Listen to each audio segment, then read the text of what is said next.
येणारे बॉल त्यामध्ये कशा पद्धतीचे क्रिकेट होईल। इथे लोअर फुल टॉस उडवलं, त्याला हवा दिली क्षेत्ररक्षकाला। तिथे जजमेंट करत असताना त्याच्याकडनं चुकी झाली आणि बॉल त्याच्या मस्तकावर दस्तक देतोय, निघून जातोय सीमारेषा पार। हा येतोय या इनिंगचा पहिला षटकार।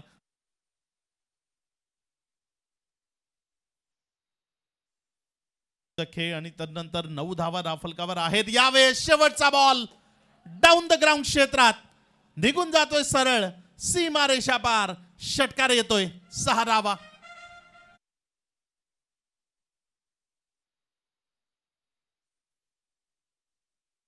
एकदा गोलंदाजीच्या ट्रॅकवर आलाय। पहिलाच बॉल सौरभचं स्वागत केलंय आपल्या स्वॅगनं। पहिला चेंडू अगदी फेकून दिला सीमारेषा पार। षटकार।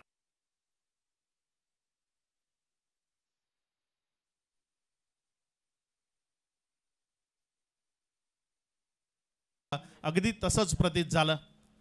जोरकस मोठा फटका खेळण्याचा प्रयत्न, बॅटचा टॉपेज घेतलंय, मात्र हे टॉपेज 4 धावा देऊन जाईल पुन्हा एकदा।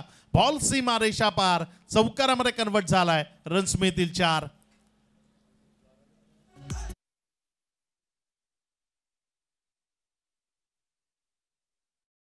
टाकलेच जातील।